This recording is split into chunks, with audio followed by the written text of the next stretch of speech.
ندوة جديدة في صالون هلا البنا. النهارده الحقيقة عندنا كتاب جميل جدا، كتاب دكتورة أمل صديق عفيفي، اللي عنوانه بيت آمن.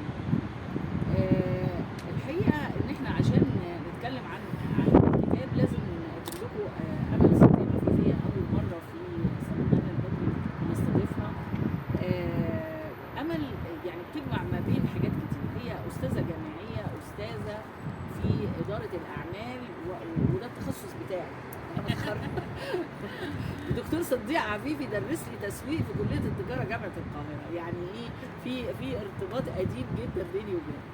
الحاجة التانية إن هي سيناريست وبتكتب قصة وفنانة تشكيلية وأستاذ الجامعة، فهي يعني مجموعة من الحاجات اللي أدت إلى إنها تعمل لنا بيت آمن بالسلاسة اللي اتكتب فيها.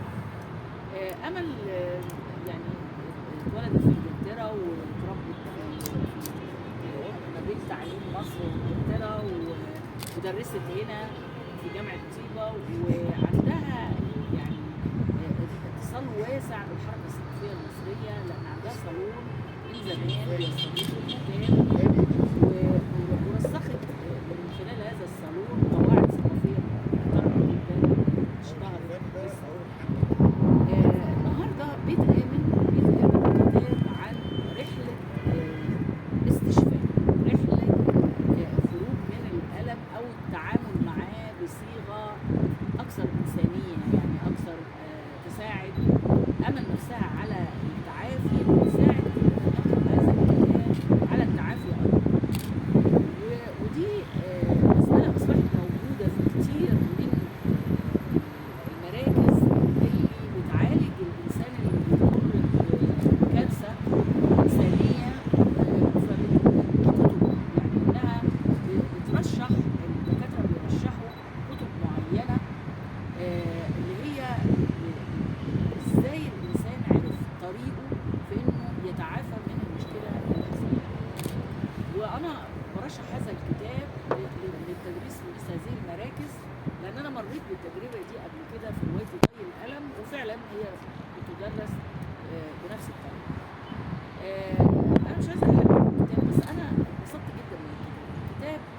أولا الصفحات الأولى بتاعته هي مفعمة بالألم، لأنه أم بتفقد بنتها في سن صغيرة جدا، وفي الوقت اللي هي كان عندها أمل إنها تكمل حياتها الطبيعية، البنت بترحل إلى بارئها، والأم بتكون موجودة في الدنيا بتفكر هي تعمل إيه لبنتها. يعني ما فكرتش في نفسها قد ما فكرت إنه هي تقدم إيه لبنتها، ففكرت في إنها تعمل بيت تجمع فيه مجموعة من الأطفال وتربيهم باعتبارهم بنات بنتها، وده التعبير اللي أمل استخدمته الحقيقة. واحنا من خلال الكتاب بنشوف لغة سلسة جدا، مش محملة، يعني أيوة فيها عمق الحزن يعني، لكنها لغة بتوصل بسرعة لموضوعها. هي بتدور على ازاي تتعامل مع الحكومة المصرية، وزارة التضامن الاجتماعي، علشان تقدر تنشئ بيت ملجأ، يعني مأوى لأطفال أيتام، وإنها تدي للأطفال دول فرصة حياة ما كانوش ممكن يحصلوا عليها لو فضلوا موجودين في المؤسسات العادية. وبتقابلها مشاكل، مع الدولة، بتقابلها مشاكل مع الأطفال، بتقابلها مشاكل مع المشرفات على المشروع، مشاكل في التمويل، مشاكل. الحقيقة إنها بتاخدنا لعمق المجتمع المصري بكل ما يطرحه في التعامل مع الأيتام وغير الأيتام. يعني فكرة الروتين، فكرة إن الواحد يقف عند نقطة معينة سهل جدا إنها تتحل بطريقة بسيطة، لكن الناس تعقدها. فكرة إن الإنسان ما يبقاش عنده الإمكانيات المادية إنه يوصل لهدفه، أو حتى الإمكانيات العملية اللي هي بتاعت إن أنا أختار مشرف كويس وغيره. الكتاب عجبني قوي، وعجبتني المقدمة اللي عملها السفير محمد توفيق، وقدر يقدمه ككتاب مكتوب. يعني أنا في رأيي الشخصي، لو في منهج الكتاب، منهج البحث بتاعها، ان هي بتعمل كتاب، فبالتالي كان عندها امكانيه انها تقول للناس ازاي يتغلبوا على المشاكل اللي بيقابلوها. لولا هذا الخط داخل الكتاب كانت بقت روايه. ولغايه دلوقتي انا شايفه انها جزء من السيره الذاتيه، يعني انا اقدر احيلها على السيره مش لازم تبقى سيره الحياه، انما ممكن سيره حدث، سيره مرحله في العمر، ده ممكن يحيل الكتاب الى السيره الذاتيه. لولا هذا الخط في الحلول، ازاي ممكن نعمل حلول وتبقى المساله تقريريه، كان ممكن دي تبقى روايه. ده مجرد راي بسيط يعني في هذا العمل الجميل. اهلا بيك يا امل، ومبروك صدور الكتاب. ويعني انا عارفه دلوقتي ان الولاد بقوا 4 سنين دلوقتي ولا اكتر؟ لا احنا بقينا دلوقتي 6 مثلا. 6 سنين. طيب كويس، يعني قطعتي شوط كبير معاهم. يعني تقدري تكلمينا شويه عن يعني هي كانت تجربه فريده. انا عمري ما فكرت اكتب عن نفسي، ولا مش من الناس اللي كان بيقعد يكتب مذكراته بقى، واجي اكتب مذكراتي كل ما يحصل لي حاجه ولا كده. فما فكرتش. بس كنت يعني بعد لما حصلت لي تجربه وحشه كنت ما بكتبش خالص، يعني ما كنتش عايزه اكتب وماليش مزاج. يعني حتى لما اكتب حاجات، اكتب مثلا سيناريوهات مع ناس علشان ان الناس قالت لي مثلا تعالي ساعدينا او تعالي هنعمل مع بعض حاجه او كده، بس ما كنتش حاسه ان انا عايزه اكتب من روايه. بس جت واحده صديقه كاتبه يعني معروفه جميله، جت قالت لي هي عندها تجربه مماثله، هي دي مقسومه، وقالت لي تعالي نعمل كتاب عن تجربتنا دي، وفكره تبقى ظريفه ان احنا نعمل مع بعض كتاب. ففعلا قلت لها طب هي فكره حلوه، فقالت لي طيب خلاص كل واحده فينا تكتب مش عارف. فانا بدات اكتب، وبعدين يعني هي بعد كده ما عملناش الكتاب ده وما جاتش صدفه ان احنا نعمل. بس بعد لما بدات اكتب حسيت ان انا عايزه اكمل، فكملت. فقعدت لقيت نفسي عماله اكتب بسرعه جدا، حتى مش بتوقف ومش بفكر. وكنت انا اوريدي بدات اشتغل في روايه ثانيه، بس سبتها خالص وحسيت ان لا دي الحاجه اللي انا عايزه اكتبها. بس مش قعدت فكرت انا مش عايزه اكتب عشان ابين التجربه بتاعتي ولا اقولها لحد، الا اذا كان في هدف من ورا الحكايه دي، ان انا اخلي ناس اكتر تساعد البنات اللي زي دول او الولاد اللي عندهم تجربه مماثله. فده كان هدفي اكتر، فكنت عايزه اساعدهم اكتر. فعشان كده بدات اكتب التفاصيل اللي حضرتك بتقوليها.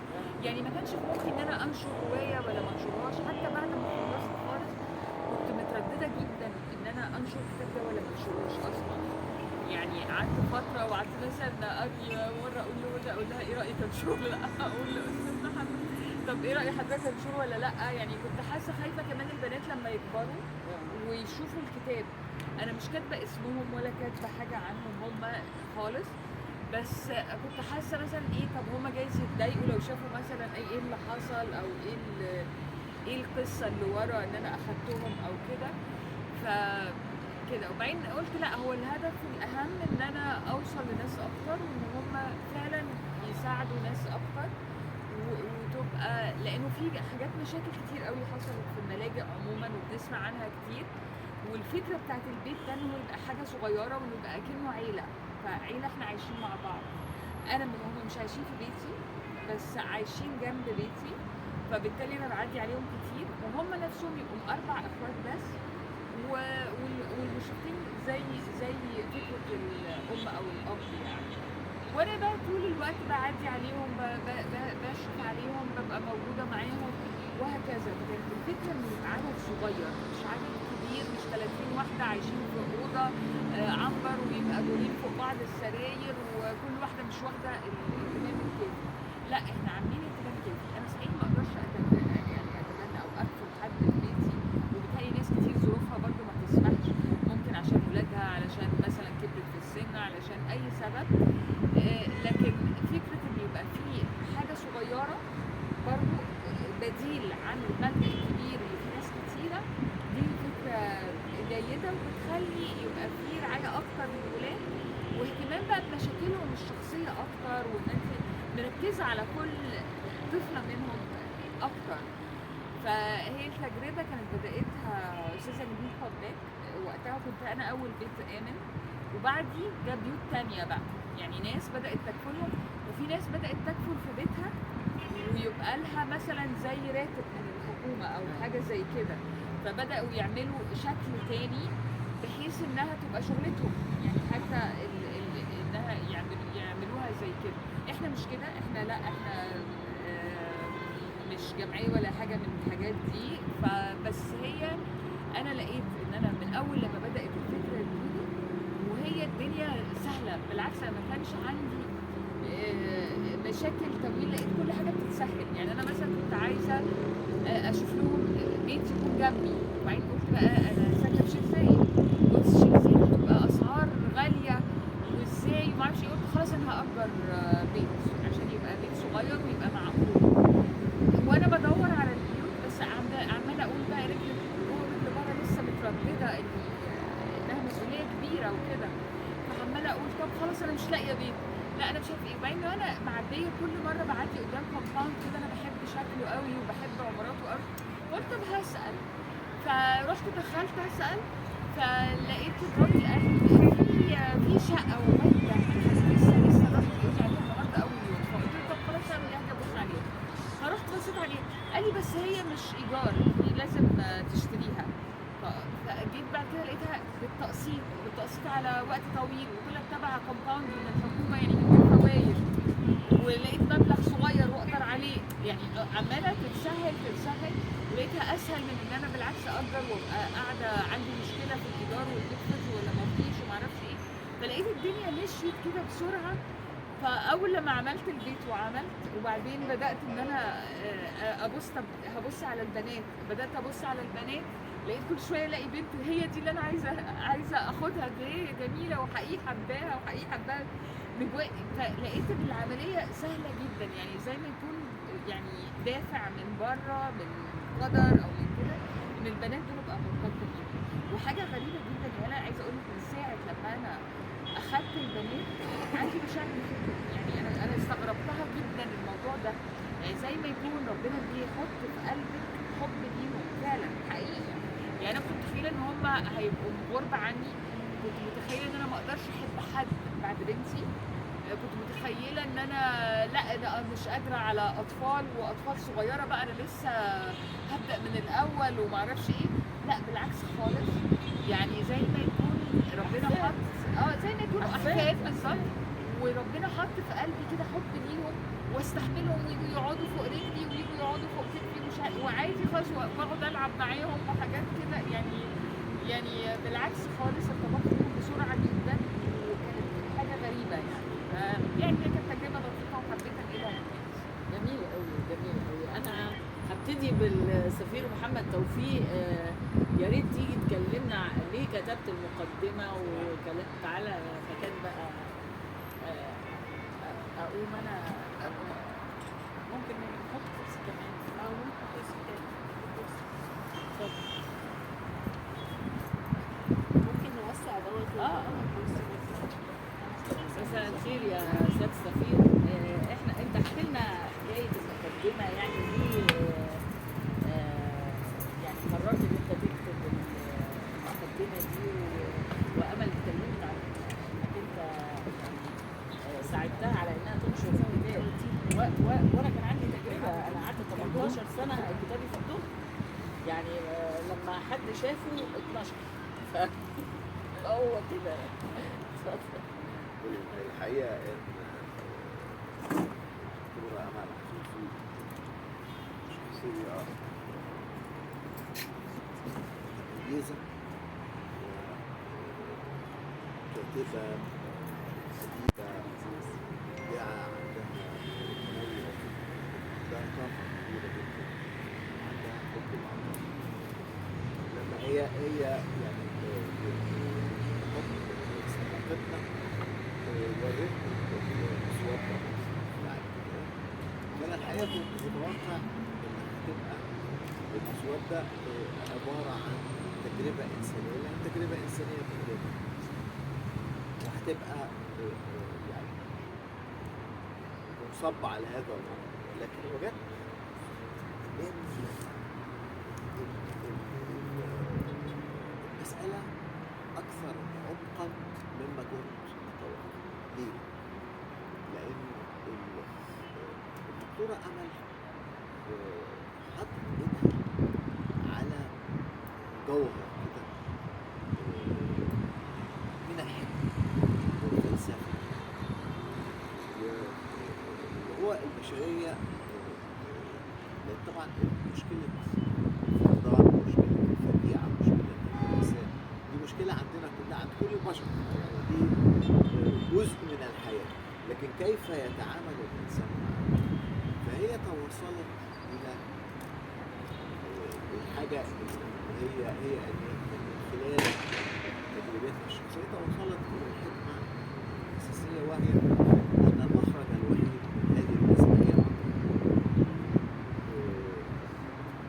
وبالتالي هي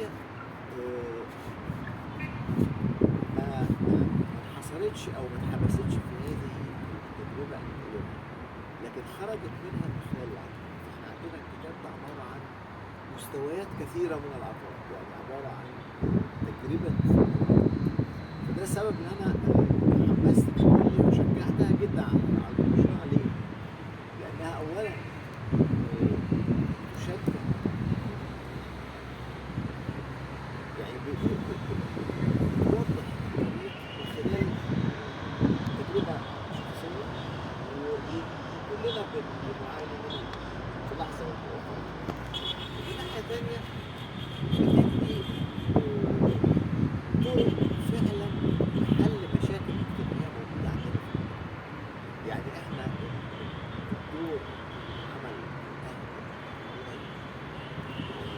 في ظروفنا اصبح موضوع اساسي، مش موضوع ثانوي، مش موضوع مكمل، ده هو ده اصبح مساله اساسيه. فهي بتوري للناس، اولا بتوري لهم الطريق. احنا عندنا ناس كتير جدا عايزه فعلا تعمل هذا القضاء، لكنها وبعدين ما بتوريلهمش الطريق بشكل يعني خطابي نظري، لا بشكل تنفيذي عملي، ولا تقلل من التحديات. الطريق اللي هي مليء بالتحديات، لكن ما بتبقاش اصرار حب ناحيه الاستقلال او بتورينا نتيجه بقى، بتورينا ازاي 4 فتيات حياتهم اتغيرت. طيب لما الموضوع ده يتكرر من ناس كتير في ظروف مختلفه، ده يعمل فرق في المجتمع، ودي الروح اللي احنا محتاجينها. والحقيقه انا بشكر الدكتوره امل، وبتمنى ان اكبر عدد من الناس يقرأوا. يعني كانت المجتمع المصري قبل ثورة يوليو مهتم بالعمل الأهلي التطوعي جدا، وكان في تقاليد للعائلات الكبيرة إنها بتبني مستشفيات داخل القرى، بتبني مدارس. لكن لما قبل ثورة يوليو حصل، يعني أنا بقول إنه عدم فهم المسألة دي، إنه جنب الناس العمل الأهلي التطوعي باعتبار إن دي مسؤولية الدولة. ده كان خطأ كبير جدا. يعني قبل الثورة كان في كمية الملاجئ اللي موجودة، كمية المستشفيات اللي موجودة، مدارس كانت تطوعية من الناس، من العائلات القادرة. لكن لما الدولة حبت إنها تلعب الدور وتكون مسؤولة عن الجميع، همشت تماما العمل الأهلي. ده خطأ الحقيقة. وأظن إنه دلوقتي بدأ يرجع إن الناس نفسها ما تبقاش بتعمل فلوس وخلاص، انها بتعمل مسؤوليه. لان هو ده الفرق، يعني ان انا ادفع فلوس في مساله الخير وابقى غير مسؤوله. يعني انا دفعت فلوس ومشيت، في حين ان انا مسؤوله، ولو بعمل كوميونتي صغير زي الكوميونتي اللي عملته امل، ده موضوع تاني. وانا يعني كنت عملت مره بحث مع وزاره الشؤون الاجتماعيه عن البنات اللي بيتم انه حد يكفلهم داخل البيوت. فالبنات دول عملت رحله ثقافيه يعني. يمكن انا اللي بسمع الكلام ده ليه لاول مره وحضراتكم كمان. اكتشفت انه في اي شخص يقدر يروح للشؤون الاجتماعيه ويطلب بيبي عنده 2 سنين وياخده بيته ويكفله. ولما تابعت الاطفال دول اكتشفت ان في لعبه بتتعمل، ان الاطفال دول بيكبروا جوه البيوت دي فعلا ويربوهم وكل حاجه، بس بيخلوهم شغالات، يعني بيربوهم مش كواحد من الاسره. والحكايه دي يعني انا عرفتها بالصدفه البحته ان في حد طلب مني اعمل كده، ان انا اروح اجيب طفل واربيه، لكن اربيه واكفله واعلمه وكل حاجه، لكن هو يتربى في البيت على اعتبار انه هيشتغل فيه. وانه لما بيجي الشؤون الاجتماعيه تفتش، هو الطفل ما هو عايش كويس، يعني الطفل بياكل ويشرب ونضيف وبيروح المدرسه، لكنه هو بيتم تربيته على انه هيبقى خادم داخل هذا البيت. وقابلت سيدات من اللي اتربوا في بيوت بالشكل ده وكتبت عنهم، والغريبه ان السيدات دول قالوا لي انهم مبسوطين. يعني انا جالي ذهول من هم ما استوعبوش ان تجربتهم كانت عكس ما الدوله عايزه. يعني ده هم اتربوا، وواحده منهم قالت لي انها جوزت ابنها للبنت، يعني واحده قالت لي كده انها جوزت ابنها للبنت. لكن كان في تجربه تانية برضو مشيت وراها، يعني الموضوع ده فتح حاجات قدامي في الوفاء والامل. الوفاء والامل فيلل صغيره وليها مشرفه وفيها عدد من البنات بالظبط زي امل ما عملت، بس داخل محيط كبير اللي هو المؤسسه اللي اسمها الوفاء والامل. بيتربوا كويس جدا، وانا رحت اجيب منهم سكرتيره، فانها هي ممكن تشتغل، سمحوا لهم انهم يشتغلوا في سن معين، فرحت اتعاقد مع سكرتيره انها تجيلي. وبعدين اكتشفت انه البنات بيكفلهم رجال اعمال. فالبنت اللي جت معايا عشان تشوف المكتبه وتشوف هي تشتغل سكرتيره ازاي، قالت لي لا، لان انا كده هاخد وقت اكتر من اللازم، وفهمت انه ظروف حياتها مرفهه جدا، بحيث انه الشغل هي عايزه شغل اقل من كده يعني. ومشيت ورا الموضوع ولقيت ان فعلا في ناس بتدفع فلوس بارقام كويسه قوي، بحيث ان البنات دول او الاولاد دول يتربوا في مستوى رفاهيه عالي جدا، وهو ملوش دعوه بيه، ما بتشوفوش، ملهاش علاقه بيه.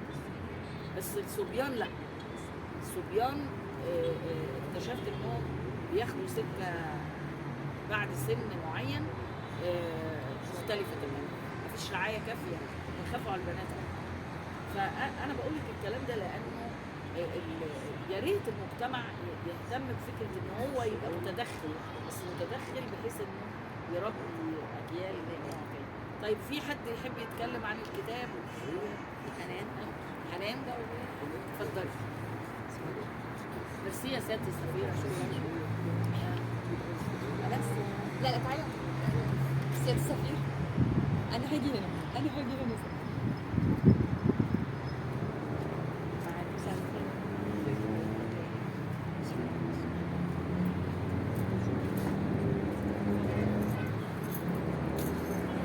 كاتبه حنان عزيز، اهلا بيك يا حنان.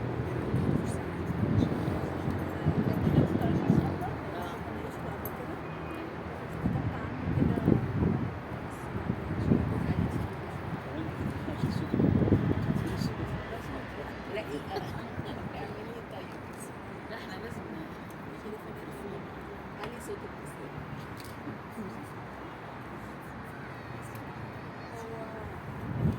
فقال أبو بكر خلاص ليه مش هقدر أقراها كلها وبعد كده بقى تجليات الذات في فضاء الخدمة المجتمعية. قراءة في كتاب بيت آمن لأمل صديق عفيف. من الأنا إلى الآخر يأتي كتاب بيت آمن حكاية 4 سنوات نقلتني من الألم للأمل، الصادر عن الدار المصرية اللبنانية 2024، يؤسس لمسار أدبي جديد يتجاوز حدود السيرة الذاتية التقليدية. إن العمل ليس مجرد تدوين لذكريات شخصية، بل هو محاولة لاستنطاق الذاكرة في سياق خدمي حيث ظروف الأنا الكاتبة في الآخر أو أطفال الأيتام بتنتج نصا يجمع بين الاعتراف الإنساني والتوثيق الاجتماعي. البنية السردية تعددية الأصوات، واعتمدت الكاتبة فيها أسلوبا سرديا يتقاطع فيه الخط الزمني مع الموضوع، فمن خلال تقسيم الكتاب إلى فصول قصيرة ومكثفة خلقت الكاتبة إيقاعا متسارعا يوازي حدة التجربة الإنسانية التي عاشتها. أما على المستوى البنيوي نجد تعددية أصوات تتجاوز صوت الساردة الواحدة، وفي فصول مثل حكايات المخلوقات أو كلام الناس تمنح الكاتبة مساحة للآخرين يتحدثون، مما ينقل النص من النتيجة المحضة إلى الموضوعية الشخصية. هذا الاختيار الفني يعزز من مصداقية الكتاب علي صوتك يا أنا كده بتخيل. هذا الاختيار الفني يعزز من مصداقية الكتاب كوثيقة ترصد تجربة العمل الأهلي، حيث يصبح البيت شخصية رئيسية في الرواية وليس مجرد مكان للأحداث. الفقد بوصفه محركا سرديا يتخذ النص من الفقد نقطة انطلاق جوهرية في المنهج الأكاديمي، ويمكن قراءة الكتاب كنموذج لأدب الصدمة والتعافي. الكاتبة لا تتعامل مع الحزن كحالة وجدانية ساكنة، بل كطاقة حركية دافعة للفعل. إن تحول مسار الساردة من الألم إلى الأمل يعكس فلسفة في القدرة على البناء فوق الأنقاض. لقد نجحت الكاتبة في تشريح مراحل الجزء الإنساني بأسلوب أدبي رسمي مبتعد عن الميلودراما السطحية، مقتربا من التحليل النفسي للذات الفاعلة. بيت آمن كمؤسسة ونقد مجتمعي يمثل هذا الكتاب دراسة حالة نقدية للعمل الأهلي في مصر. تكشف الكاتبة عبر فصول الكتاب عن البيروقراطية المؤسسية والقيود الاجتماعية التي تفرضها ثقافة المجتمع تجاه اليتيم. ومن منظور نقدي آخر اجتماعي يمكن اعتبار الكتاب نصا مقاوما، فهو لا يكتفي برصد المشكلات بل يقدم مراجعة نقدية لأدوات التربية والمؤسسات. الكاتبة هنا تكشف التناقض الصارم بين الرغبة في التغيير الإيجابي وبين فكر الموروثات المجتمعية التي تحاصر الطفل اليتيم وتجعل منه موضوعا للشفقة بدلا من أن يكون ذاتا فاعلة في المجتمع. وإذا تحدثنا عن اللغة والأسلوب، تميزت اللغة في بيت آمن بالشفافية التعبيرية، وهو أسلوب يمزج بين السرد الأدبي واللغة التقريرية المباشرة. وقد يرى بعض النقاد أن هذا الميل للغة المباشرة يقلل من الشعرية في النص، ولكن من وجهة نظرنا الأكاديمية فإن اختيار هذه اللغة كان مقصودا وضروريا لخدمة رسالة النص. النص أراد أن يكون دليلا وشهادة ومناظرة، والتعقيد اللغوي كان سيعيق وصول هذه الرسالة إلى شريحة أوسع من القراء والمهتمين بالعمل المجتمعي. وفي النهاية القيمة المعرفية للنص تبرز في الختام. يعد كتاب بيت آمن إضافة نوعية للمكتبة العربية.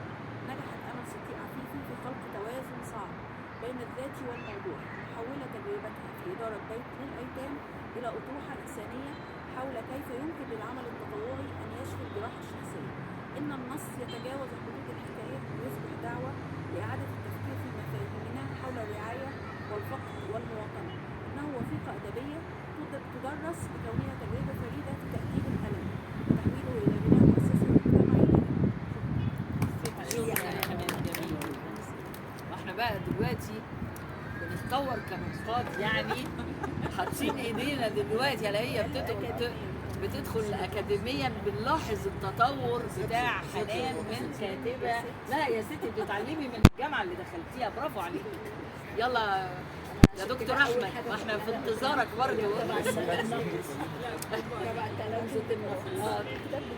لانهم قرروا مجموعه كده انهم يدخلوا يدرسوا هناك. حاولوا يقنعوني، ما كنتش مقتنعة، بس لما لقيتهم بيتغيروا بيتطوروا جدا وشغلهم حلو قوي قوي يعني. وخصوصا انهم مشتبكين مع الواقع المعاصر، يعني مع الكتابات المعاصره ومتابعينها. فده اولا هم بيضيفوا لدراستهم ودراستهم بتضيف. فالحقيقه انا معجبه قوي بتجربته.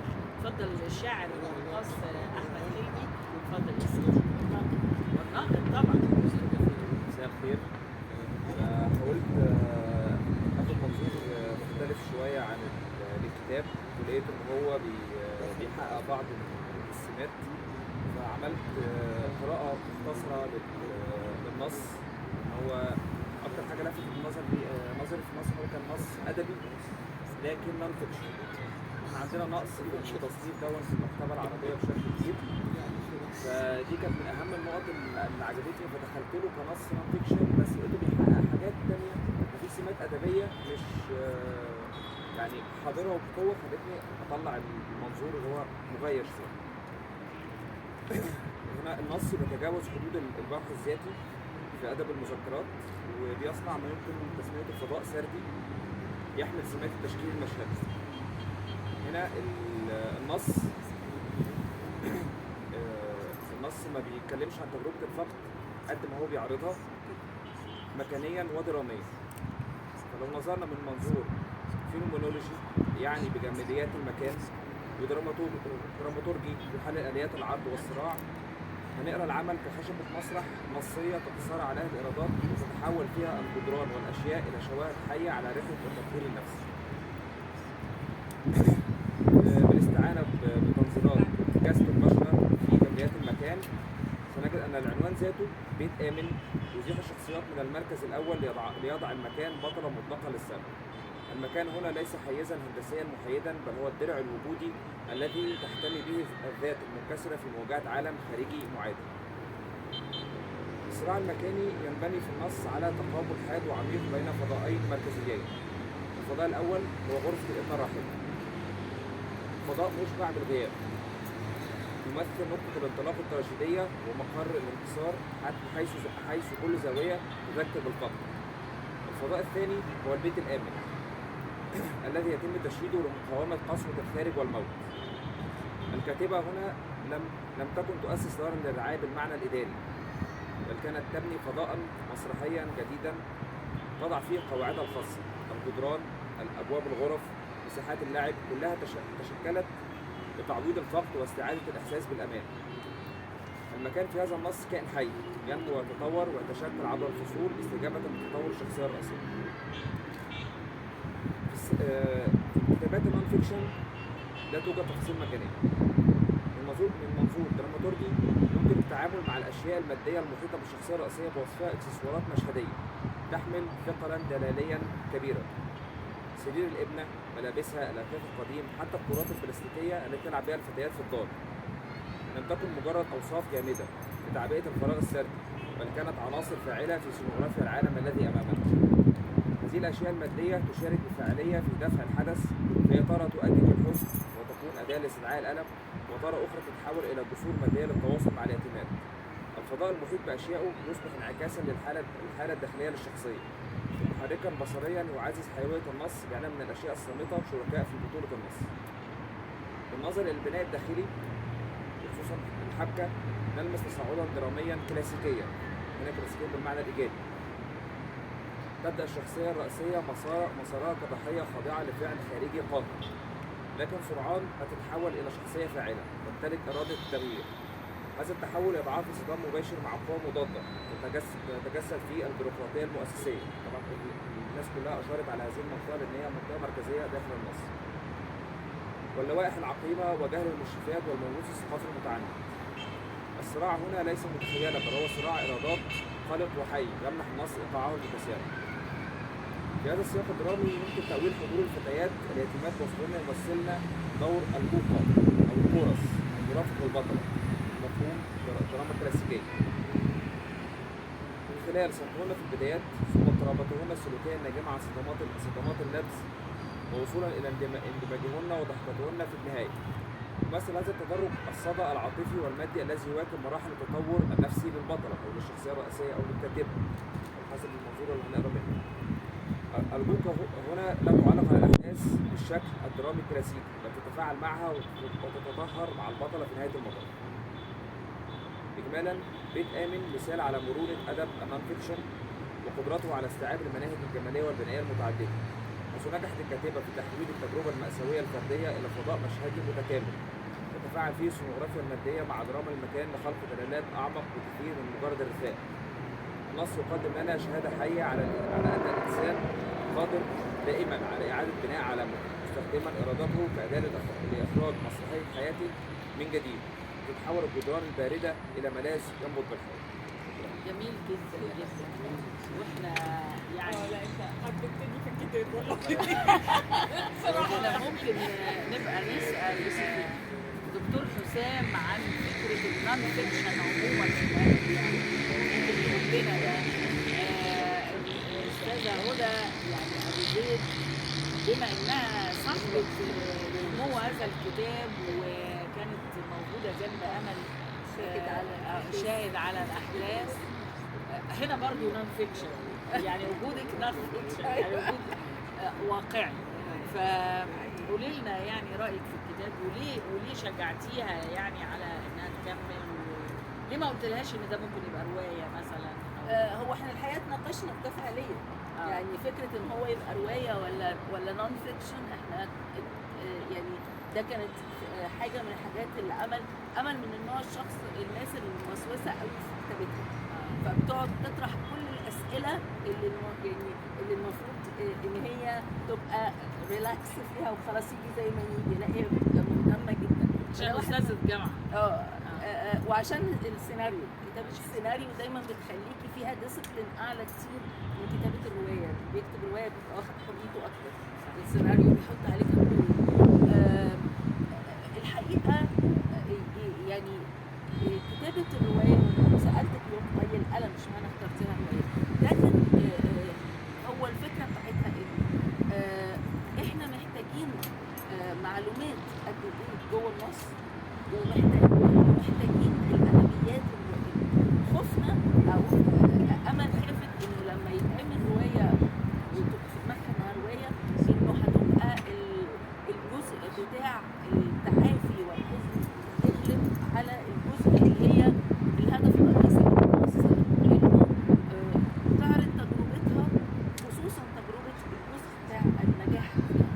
فانا اعتقد انا بالنسبه لي شايفه انه ده كان الاختيار الافضل، انها تبقى مش روائيه، خصوصا ان زي ما احمد حلمي كان لسه بيقول ان هي الادبيات بتاعت الفيكشن اللي هي سواء بناء درامي، سواء اسلوب كتابه، سواء مشهديه موجوده عند امل بوضوح، يعني كل ده موجود في النص. لكن سمحت لنفسها انه بسبب النون فيكشن انها تقدر تحط لنا المعلومات الحقيقيه، وفي نفس الوقت نقدر نشوف الفصول اللي هي بتتنقل ما بين تجارب البنات، الازمات اللي بتاعت البنات وكده. دي هي اخذت مقتطفات معينه للحاجات المحوريه اللي بتوري يعني التجربه مثلا بتاعت كسر بنت من البنات من الارجوحه. دي تجربه قد يكونوا تعرضوا لمشاكل صحيه كتير، فهي تجربه لنوع العلاقه بتاعتها معاهم لما تشوفهم تعرضوا للمشاكل دي. فهي اختارت حاجات معينه محوريه، ربما الاتصال بتاع الروايه كان هيبقى يصعب ده، ان هي كانت هتبقى تعمل لنا الرابط ما بينهم. فهي هنا فعليا اختارت الحته دي. طيب انا بالنسبه لي بقى النص هو 3 حاجات مع بعض. هو نص عن تجربة الفقد، تجربة الجريف، عشان الكلمة العربي مش عارفة لها بالظبط حاجات، هي الجريف بتدي الحزن بتاع الفقد، يعني بتحط الحتتين مع بعض. وهي هنا كان فيه اهتمام كبير جدا في النص انه التجربة دي تكون على قدر ذاتيتها، على قدر ما هي اقدر انا اترجمها لحاجات كتير جدا تانية. يعني هي تجربة اني انا اوصل اوحش نقطة ممكن اشعر فيها شعورية بعلاقتي مع الحياة، واخد نفسي واطلع بلحظات اقدر اضحك فيها، اقدر العب مع بنات صغيرين. التجربة بتاعت الروك بوتوم، لان الواحد يطلع تاني، دي يعني طبعا بتتجلى في اصعب صورها مع الفقر، انما هي موجوده في كل حاجه. وهنا النص خدم كل الحالات، هو مش ذاتي بحيث ان احنا اوكي اللي هيقراه هو بس الشخص اللي فقد حد من اولاد، لا مش كده، ولا حتى الفقد لوحده، هو ازاي الواحد يقدر يقول. واللي يعرف امل يعرف انه، يعني انا اعرف امل من قبل تجربه الفقد دي، العطاء هو اللغه بتاعت امل او السمه يعني. لا يعني امل كل تعاملها العطاء، اللي هو ما بتفكرش ثانيه في العطاء مهما كانت الحاجه اللي بتقدمها فيها صعوبات عليها. وطبعا الواحد يعني يعني يستحي ان احنا ندي امثله، لكن فعليا ده يعني ما شفتش عطاء اكتر من كده. فيمكن جملتها أيكون اكتمال النفس في العطاء دي جمله مفتاح بالنسبه لي للنص. النص الجزء الاول اللي هو ماشي على الروايه كلها والعمل كله هو فكره ازاي الواحد يتعافى، مش يروح الالم. ما فيش حد هيبطل يفتقد الشخص اللي مفتقد، لكن ازاي يبقى يرجع يعيش. متداخل مع النص ده الليفل تاني بتاع النص اللي هو التجربه بتاعه الكفاله، اللي كفاله جماعيه اذا شئنا، لانه هي تجربه مختلفه عن اللي بياخد طفل يكفله في بيته ويضمه في البيت، ومختلفه عن دور الرعايه. فهي امهم، وشفنا ازاي ان هي بيقولوا لها مامي وعجبهم الكلمه يعني، فهم عندهم الشعور ده، لكن في نفس الوقت عشان عددهم كبير فلازم يكونوا ليهم استقلاليه معينه في المكان. الجزء الثالث هو جزء الست السفير كان بيتكلم على فكره الفلسفيه بتاعتها. امل ما اكتفتش في اي موقف حطته بان هي تحط الموقف فقط، انما علشان يحصل الربط دائم مع التعافي فبيحصل ان هي بتشوف البيج بيكتشر، الصوره الكبيره بتاعت الحاجه. فالصوره الكبيره دي بتقدم لنا حاجات في عمومياتها، زي مثلا فكره انه الحياه تستمر، فكره التساؤل بتاع هل اللي انا بعمله هنا في الحياه بيوصل بشكل او باخر رحلوا، هل بيوصل لهم، هل هم حاسين بينا، هل الاحلام جزء من الرساله بتاعتهم، هل الطيور متواجده بشكل غير ما توقعناه. انا ليا صاحبتي كانت بتشوف الفراشات، هم اعزائنا اللي جايين يسلموا عليهم، وفعلا كانوا بيتودوا بطريقه، الفراشات معاها بيتودوا الحقيقه بطريقه مختلفه خالص عن العادي. التساؤلات دي كلها بتطرح مستوى تاني من القراءات الفلسفيه في الحياه، اللي يمكن برضه هي جزء من التعافي، ان الواحد يبص على الحياه مش بالمنظور بتاع بكره هعمل ايه وبعده هعمل ايه، لا بمنظور تساوي ايه. حتى في المرحله الاولى من التساؤلات الحاده، هو طب ليه بيحصل فينا، طب ليه، اللي هي المراحل المختلفه بتاعت الدينايل وكل المراحل دي. طيب قالت حاجه برضو من الجمل اللي انا شايفاها محوريه، هي بتقول لك ودي في الاواخر، لانه الرحله بناخد التجربه من الاواخر فيها. الجسم الانساني والوعي نستطيع ان نخدعهما بحيله بسيطه وهي تحويل الانتباه.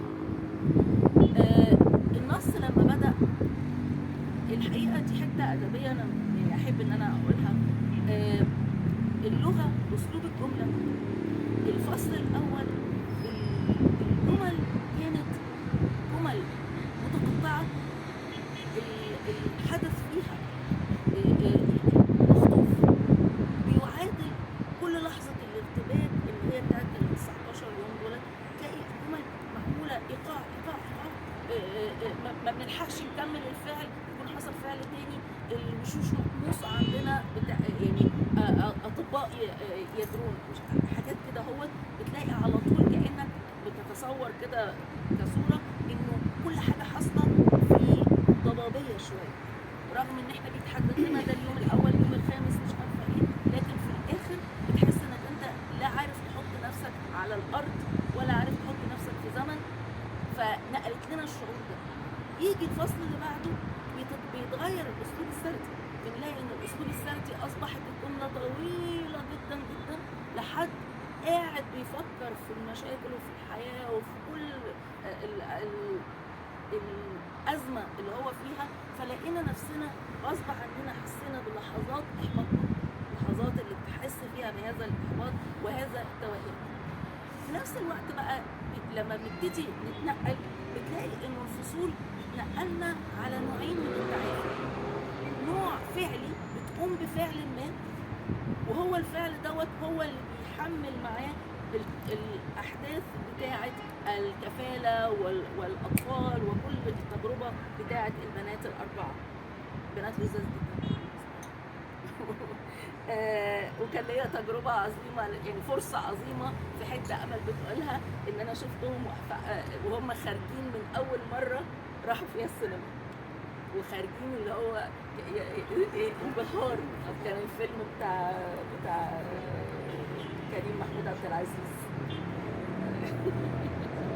اللي هو الغزالة رايقة، الغزالة كان طالعين اللي هو انبهار يعني في السينما والفشار وكل الحاجات دي. طيب فاحنا بنرجع لانه بيبتدي الفصول هنا بتمشي بينا على التعافي الفعلي. لازم اعمل حاجه بتعافى بيها. عملت كل التجارب وكل حاجه بتقف في سكتها، يعني راحت للدكتور النفسي ما ارتاحتش، جربت مش عارفه ايه ما ارتاحتش. صحيح قراءه القران مكمله معانا كويس، انما في فعل جربت ان هي تعمل الهوملس شلتر، ما اداش الغرض بما يكفي، لغايه لما وصلت للمرحله اللي فيها قررت القرار اللي هو اسمه القرار بتاع انه يبقى كفاله لعدد من البنات. الدنيا بتمشي سلسه.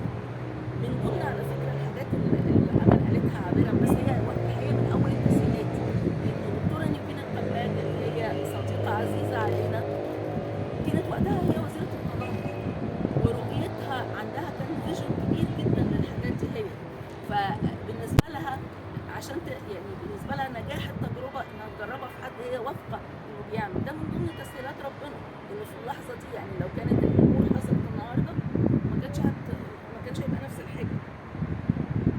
بنلاقي الفصول شويه فعل اللي هو القصه بقى بتاعت البنات، وشويه بنلاقي التعافي النفسي. ما هو الواحد مش هيتعافى بانه يخدع نفسه طول الوقت ويشغل نفسه وخلاص، لازم يرجع يعيد حساباته في الدنيا كلها. فبنلاقي ان الفصول بتمشي كده، تلاقي فصل 4 بيتعامل مع الفعل، فصل 6 بيتعامل مع النفس، 7 لغايه 9 بيخش 10 بيتعامل مع الحاله النفسيه، 11 و12 برضه بيتعاملوا مع الحاله النفسيه. انا عدت لانه فعشان كده انه الجزئين متداخلين، وكانه التعافي لازم يحصل بالحالتين مع بعض. وفي الحاله النفسيه مره ثانيه هي حته ان احنا بناخد المعلومه الابعد من الجمل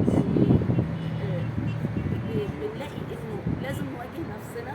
بنلاقي انه بتيجي في لحظه بتقول لك ده كان يبقى في فصل في صفحه 94 يعني في نص النص تقريبا، افتقدها اشعر بالخجل انني ما زلت على قيد الحياه بينما هي تنقذ. ما هو دي فعليا الواحد يحس ان هو متألم الضمير بس. لكن مع التعافي مع البنات ضحكت يومها من القلب ولم اكن ضحكت منذ زمن فتعجبت.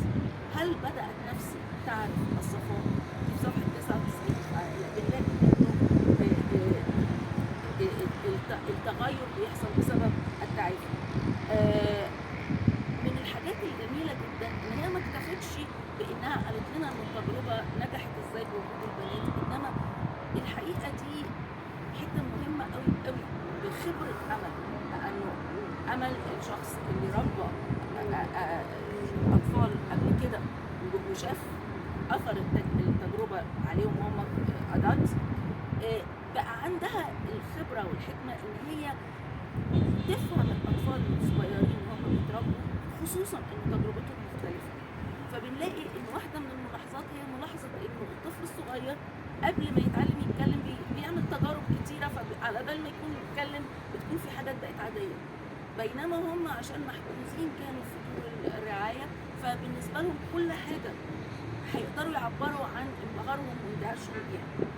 الحاجه الثانيه هي الاخطاء اللي بيعملوها، هي اخطاء لانه كل ما يحيط بهن فيها دي اللي هي قالت هم كانوا دخلوا في حياه مختلفه يرينه في معظم الحالات لأول مرة، فكنا يعبرن عن دهشتهن وانبهارهن باستمرار بعكس الرضع الصغار. أنا أيضا تغيرت حياتي، شوفوا النقلة، من حال إلى حال نتيجة لصحبتهن، فأصبحت وكأنني أتعرف على الحياة من جديد. بنيجي مشاكل تانية برضه الناس بتفكر فيها، وانت كنت بتحكي عن التفاوت الكبير قوي في انه احنا بنربيهم علشان ايه. فاللي بيربي رجال الاعمال اللي بيربوهم على رفاهيه عاليه قوي، هل هم قادرين يوصلوا مدى عمر الفتاه؟ بالظبط. فبيحطوا الفتاه في مأزق، بيحطوا الفتاه في مأزق ان هي لما تيجي لها شغلانه حلوه تفكر باسلوب الرفاهيه. فبرضه من ضمن الحاجات هي فكره التفكير في مستقبلهم، اقدر اعمل لهم مستقبلهم ازاي، بس اقدر كمان اربيهم عشان يبقوا جاهزين لمستقبلهم اللي هيعيشوه، مش يبقوا جاهزين لمستقبل الاقي اقول لهم هارد لك بقى عيشوا حياتكم. فدي من الميزات الجميله اللي اتحطت. مثلا سؤال هل الافضل ان يرى المرء ثراء ام الا يعرفه ويعيش في رضا؟ ده سؤال طبعا فلسفي عميق وصعب قوي ان احنا فمن الحاجات اللي هي قالت تمنيت أنا أرى صغيرتي تلعب مع أخواتها لو أنني أستطيع أن أحكي لكل أسرة كافلة حكايتنا وكيف تخطينا بالحب والصبر كل المشكلات. أعتقد إن هو النص حقيقي. لو ناس عملوا هذه الكفالة، ناس قادرين إن هم يتحملوا هذه الكفالة وعملوها بصعوباتها وبميزاتها، اعتقد انه الكتاب ده هيكون نبراس ليهم، لانه في تجارب هيتفردوها، خصوصا طبعا الحاجات الكوميديه اللي امل شخصيه بتحب الكوميديا يعني، فطبعا التفاصيل الكوميديه بتاعت المربيات على قد صعوبتها. يعني الحقيقه النص من ضمن الصعوبات الشديده اللي انا الحقيقه الواحد وقف تفكر فيها، وجايز احنا بنساهم في هذه القصه في حياتنا يعني، هو كلام الناس، فصل كلام الناس. ازاي الناس بتستقبل هؤلاء الاطفال ويسالوا اسئله كتيره، واللي هو ما تاخد الاجابه وتسكت يعني تقول لهم اخوات من اباء مختلفه، ازاي ده في 2 قريبين فرق من 5 شهور، في 2 الفرق بينهم 5 شهور، ازاي؟ طب ليه ما فيش؟ ليه؟ ما انت مالك؟ ودوت الحقيقه بيمثل ضغط على سواء الشخص اللي بيدخل والاطفال واسئله الاطفال. فبرضه الوصف بتاع الحاجات ديت جميل. انا سعيده جدا بهذا النص على كل المستويات، واعتقد انه يعني التعافي ايضا، رغم انه الجزء بتاع الكفاله رائع وممتاز، لكن اعتقد ان التعافي هو يعني مدرسة، وعشان شفته في الواقع وشفت ان هو يعني ده اقل من الجهد اللي بتعمله امل، فالحقيقة منبهجة بالنص. ميرسي جدا، شكرا. اتفضلي يا استاذة. مرة طيب أنا اسمي كارمن التمرجي، أنا مترجمة وعضو مؤسس لصالون التوجه الثقافي. احنا جينا نتلصص عليكم النهارده شوفوا بتعملوا ايه. عايزة أقول إيه للدكتورة أمل، أنا كنت بقرا الكتاب وأنا سايبة إيدي، أنا قعدت امبارح ساعتين كررته، طبعا عيطت شوية حلوين ولمست معاكي في حاجات كتير. أنا مش أنا اللي مريت بتجربة فقد، بس صديقة عزيزة عليا جدا مرت بتجربة مشابهة وما خرجتش بنفس المسار، مسارها اتعفن شوية للأسف. عايزة أقول لك إيه، شكرا مش على الجهد اللي عملتيه مع البنات، لا شكرا على اللي عملتيه بيكي.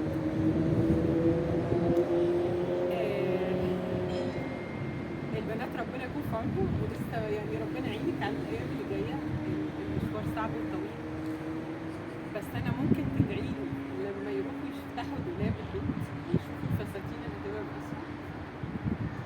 يعني انا بس انا عايزه اقول ان انا مش قادره ادي حتى خالص لبس. وبعدين فكرت ان هي ده هو بالعكس هو قاعد مستنيهم لما يبقوا قده، وفكرت انها هي ده الحاجه الوحيده اللي أنا نفسي أحضر اللحظة دي. أنا بغبطك على الرسائل اللي بتجيلك منهم،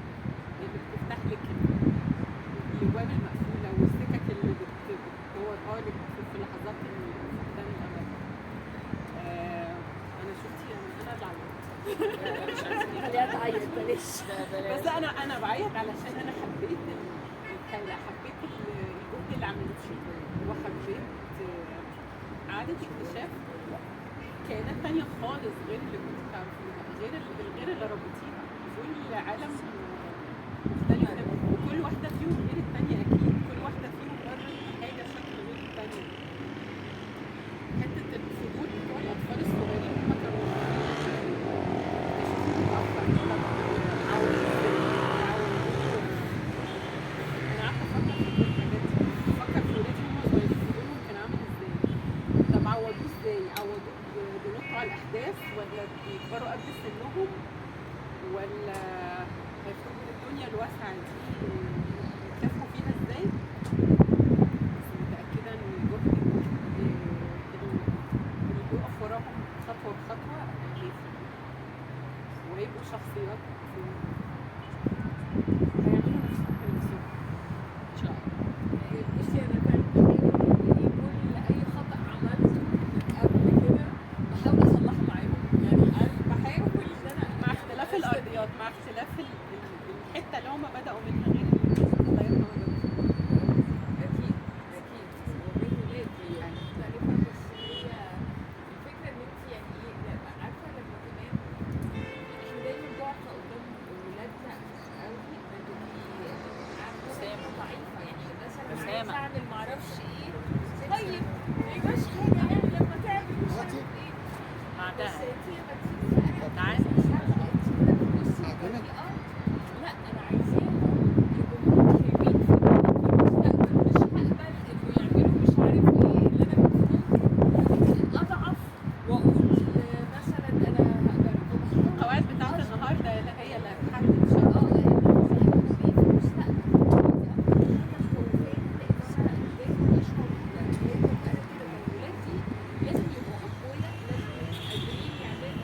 يعني انا مثلا كانت بنتي مثلا ممكن ايه ما تجيش تعمل الولاد بتاعها والابنين بتاعتها مش عارف ايه، لا انا اقول لهم مثلا لا لازم نرتب الجوده، لازم نعمل مش عارف ايه، يعني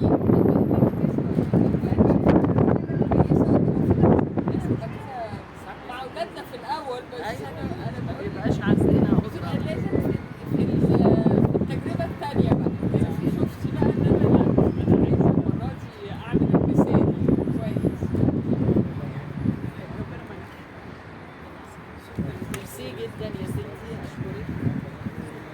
عايزينك تبقي موجوده معانا على طول. تعالى يا استاذ اسامه. الكاتب اسامه ريان يعني استاذ في الفلسفه. دي حاجه مش كويسه. لا فاحنا عايزينه مش مهم. كل الصديقات والاصدقاء وكل الشكر للاستاذه هاله على الاستضافه الكريمه ورعايتها لثقافتنا. هو احنا ناقشنا النص ده مره كده، لكن انا مش هكرر الكلام، لكن هو اهم حاجه في هذا النص الهام، اهم حاجه دوافع كتابه هذا النص. يعني اللي بيكلمني هو مصاب زي هذا المصاب كده بيبقى يعني على الاقل هو بيدور على طريقه لانه يتحمل، انه يواكب، انه يعني حاجات بالشكل ده.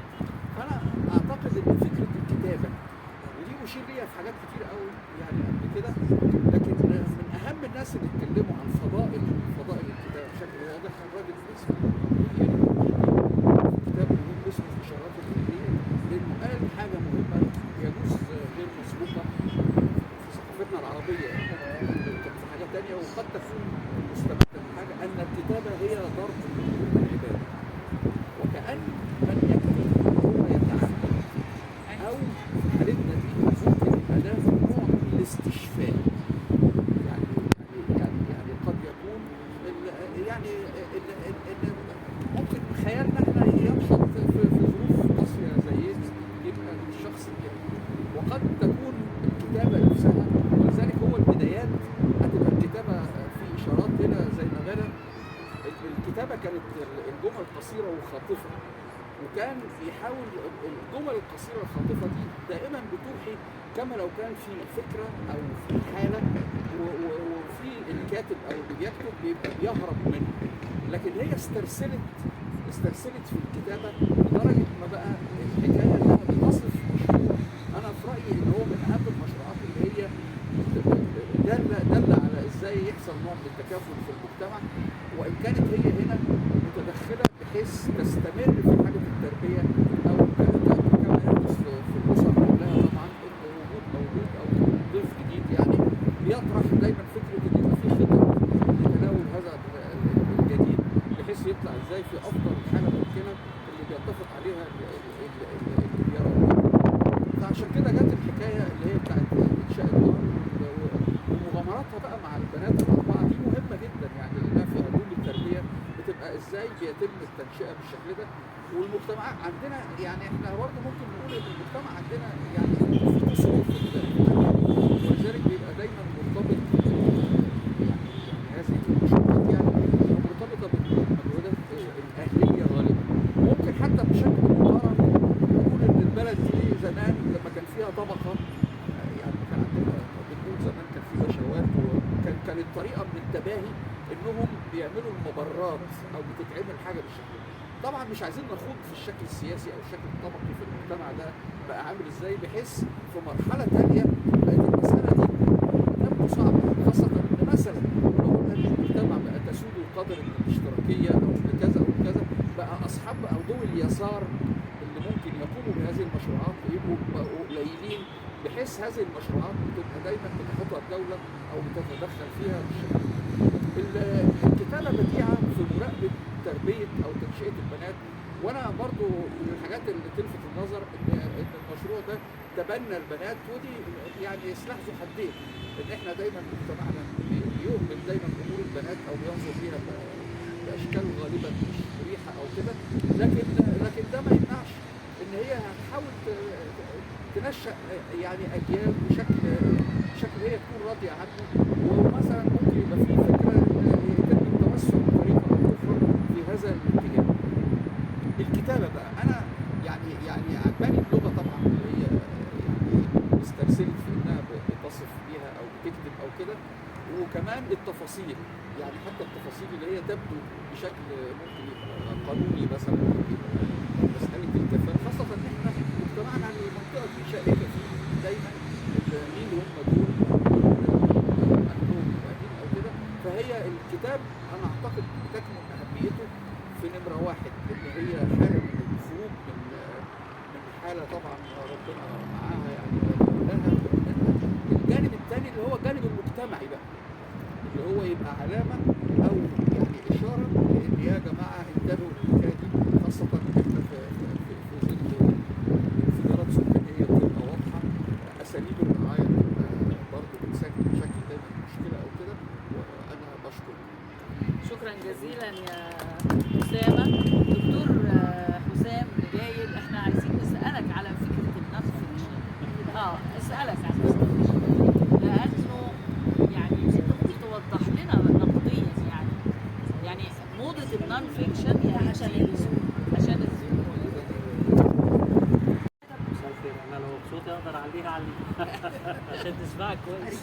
الاول منتظرينك بس انا الشاعر حسام جايل باعتباره استاذ نقد وشاعر كبير، لكن فعلا انا لاحظت في فتره من الفترات انه في العالم كله بدا يبقى فيه كتاب مكتوب عليه نون فيكشن.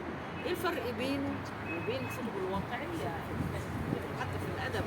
اذا احنا بنربط ما بين الادب والنون فيكشن، ايه الفرق بينه وبين الواقعيه الكتابه الكلاسيكيه الواقعيه اللي بتسود في الفترات؟ ايه الفروق؟ ازيك يا استاذ احمد؟ جاوب. معايا وقت قد ايه؟ عشان احنا في ايام امتحانات. جاوب اجابه. الاول مبروك على الكتاب. متأثر بأني بقرا الكتاب يعني ظروف طبعا الاستاذ علي عرفه حضرتك عارفه يعني كنت امتحان وكنترول وحاجات يعني لكن بسمع الكلام جميل جدا ماهوش مجامله للناس لانه الكلام كله ناس قريبه وناس اثرت كانوا بيكتبوا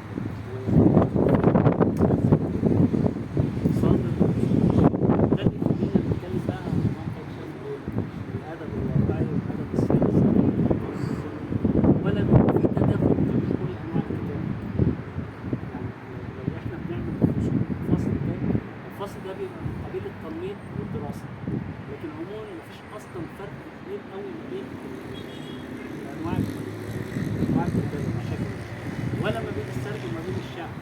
يعني احنا دايما حتى لما بنقرا بنقول روايه هلال بدري ده فيها لغه شاعره، توصل اللغه الى المسائل، او ان الشعر يبقى في سرد، فده جانب. الحاجه الثانيه بالنسبه لكتابه السير هي موجوده من زمان، السبب هي كانت البدايه الحقيقيه للروايه، كانت البدايه الحقيقيه للشهاده الواقعيه، وده اللي احنا بنتكتب طبعا نتيجه في ظني يعني، انا مش بنظم ولا حاجه، دي رؤيتي الشخصيه. انتشار دور النشر، انتشار وسائل السوشيال ميديا والحاجات دي كلها خلت الناس كتير بقى عندها رغبه انها تقرا وانها تكتب ذاتها، فده اللي يخلي المساله بقت كتير. طبعا السياسيين يعني هتلر لما كتب خطاب واحد ضد السيد كتب كلام عظيم جدا، وانا مش عارف يعني يا ريت طه حسين لما كتب الروايات، وده برضه نوع من النقد يعني مش سيرة ايه؟ بس هو كتبها روائية. هو كتبها روائية سيرة. لأنه على فكرة هي مش رواية، هي بس هي يعني نقدر نقول ايه يعني غلبت الطابع التعليمي على طه حسين اللي هو شيخ العمود، ده اللي خلى فيها رواية، لكن هو مش كاتبها رواية. يعني احنا فعلا لو لاحظنا فيها هي مش رواية، هي سيرة ذاتية ما هيش رواية. زي سارة بتاع العقاد، والعقاد بس كان حب يتخفى من الحقائق وما كتبش كل حاجة كويسة، فحب يعملها رواية. وطبعا هي مش في مستوى كتابات العقاد، يعني مش عايز الناس تزعل يعني في هنا موردين للعقاد وانا من الموردين، لكن من أسوأ ما كتب العقاد، يعني في فرق كبيرة ما بينها وبين كتابات العقاد فالمسألة طبعا تحتاج إلى دراسة. لا أمير المهم مثلا عملت الميكس. طبعا لا في ما هو في كتابات بتبقى زي ما انا قلت في بدايه الكلام، في كتابات متنوعه وكتابات عبر النوعيه ما تقدرش حتى تصنفيها. يعني هو انا لما اقرا الهامسون عند هلال بدري او نساء في بيتي، دي سيره ذاتيه ولا سيره غيريه ولا روايه؟ ده فيها كل حاجه. يعني العالم بتتلاعب بينا كقراء وبتقول لنا هو والله انا بكتب عن الناس اللي انا اعرفهم وكذا، لا هي روايه. لا مش روايه، يعني تقدري تصنف وهي تقعد، وده بيكون نوع من مش عايز اقول استباحه الخلق، احيانا يكون اللغم الفني. هو بالعكس ده- الكاتب مكار، الكاتب لازم يبقى مكار طبعا. المكر احسن من اللغم على فكره. انا رايي ان الكاتب مكار. قيمة العمل إنه يكون حمل، يعني الكلمة لما تبقى حملت أمر وأنا أتلقاها بس يبقى عندي دليل وحضرتك تلقاها وعندك دليل خلاف اللي أنا قلته، ده بيدي ثراء للعمل. فكتاب حضرتك هو يدي ده كتابة اجتماعية، كتابة ذاتية، دي رواية، دي عمل اجتماعي جميل جدا، لا ده برضه نوع من اللي يحسب لحضرتك أو للكتاب. انا بحكيكي مره تانية ما بحبش اقرا كتير، خصوصا ان انا جاي يعني اعمل نوع من الاستشفاء، اخرج عن الحملات والتصحيح والحاجات دي كلها. كل سنه وانتم طيبين وشاكر جدا. شكرا يا دكتور. احنا بقى هنختم اللقاء الجميل بتاعنا ده بأماني، دكتورة أماني، لأنها يعني عصرة الكتابة برضه، ولأن هي دايما ليها وجهة نظر في الشغل يعني خالص. انا مش فاهمه ممكن اقول ايه بعد الفقاحه النقاط. انا مش ناقده ولا كاتبه ولا اي حاجه. انا قريت الكتاب من سنتين تقريبا برضه، هو مسوده. وقتها كلمت الدكتوره امل، يعني قلت لها بس ابقى كنت بهنيها حتى مش بقول رايي يعني. كنت متوقعه برضه ان هي هتبقى كتاب مبهر، انما يعني كان عندها حس ما كانش فيه قلم حقاني، رغم ان هي طبعا اللي انا شفت زي هدى كان اهم جزء في الكتاب بالنسبه لي انا التغلب على الفقر. هي اسمها امل وخلت الرحله دي رحله امل، وازاي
عايزه انا احكيها. فالمره دي كنت حاسه ان ده اللي انا عايزه اقوله، مش عايزه اقول مثلا فكره بعيده ولا شخصيه غريبه لفتت نظري ولا كده. فجايز عشان كده اخترت الشكل اللي هو نون فيكشن، وحاسه ان هو ده كان انسب حاجه في الكتاب ده. هو بيختار نفسه. بالظبط، يعني انا حاسه ان هو بيختار نفسه. مبروك يعني، شكرا جزيلا ليكي ان انت اهديتينا هذه الليله الجميله. شكرا ليكم سيداتي انساتي سادتي، وكل سنه وانتم طيبين. احنا بنختم الموسم السنه دي بروايه للكاتب مصطفى سليمان في الاسبوع الاول من شهر 7، وناخد اجازتنا بعدها يعني. والى اللقاء، ونشكر الدكتوره سحر طلعت بتعمل لنا الجانب الفني من الزوم وبتقدمنا من خلال الجامعه بتاعتها. وشكرا جزيلا لكم والى اللقاء.